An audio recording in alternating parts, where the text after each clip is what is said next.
Hi, I'm Chris MacDonald. I know that many business leaders are really trying to grapple with the issues of COVID-19 in their business, and I thought it would be interesting to share some of the things that we've done here at the Materials Processing Institute.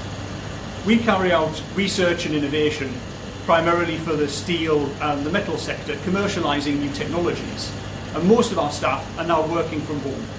But a lot of our staff, including me, need to come into the Institute from time to time to work in settings like this behind me, where we're doing laboratory experiments, analysing samples or building prototypes to take out into client factories.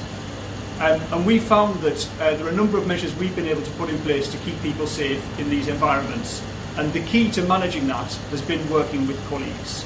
So we set up a COVID-19 planning group back in March, and that group includes our trade union representatives and also a directly elected member of staff who is a board director.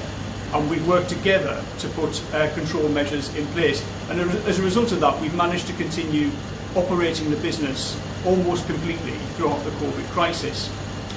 We operate in settings that are covered by the government guidelines, laboratories, offices, factory setting, and also vehicles as well.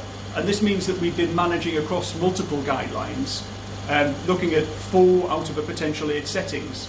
And I know this is something that many businesses have had to do because we operate complex businesses with so many different ways of working, and we need to make all of these things come together. Overall, the approach that we've taken with coronavirus has been the same approach we take with any hazard or risk in work, using our health and safety management system. And that means we start by identifying the risk, and then we move into a series of control measures. The first and most useful is hazard elimination, and then we work down the hierarchy up to and including personal protective equipment or PPE, if it's required. Of course, the best of these is hazard elimination.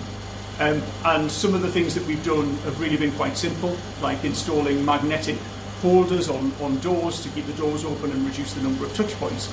It also means that we've been able to review some processes and systems we've had and make them more efficient and more suitable for the business.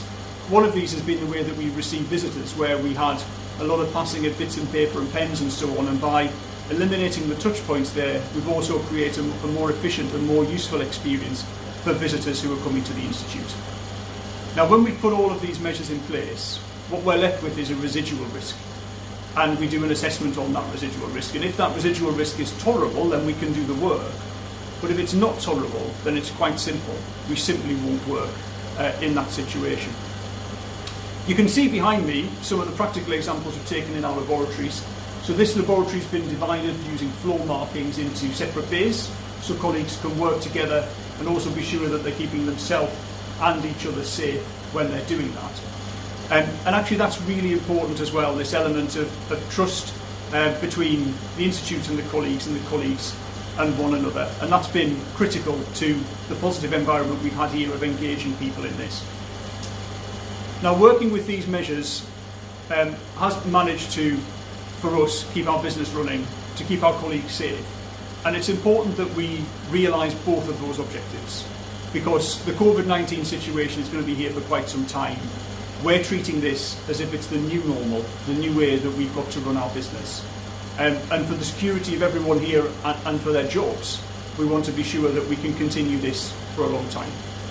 So I hope that you found this useful. I'll be posting more tips around what we've been up to with COVID-19 and other issues as well. And you can find out more about that by heading along to my YouTube channel and clicking on subscribe. Do keep safe, and bye for now.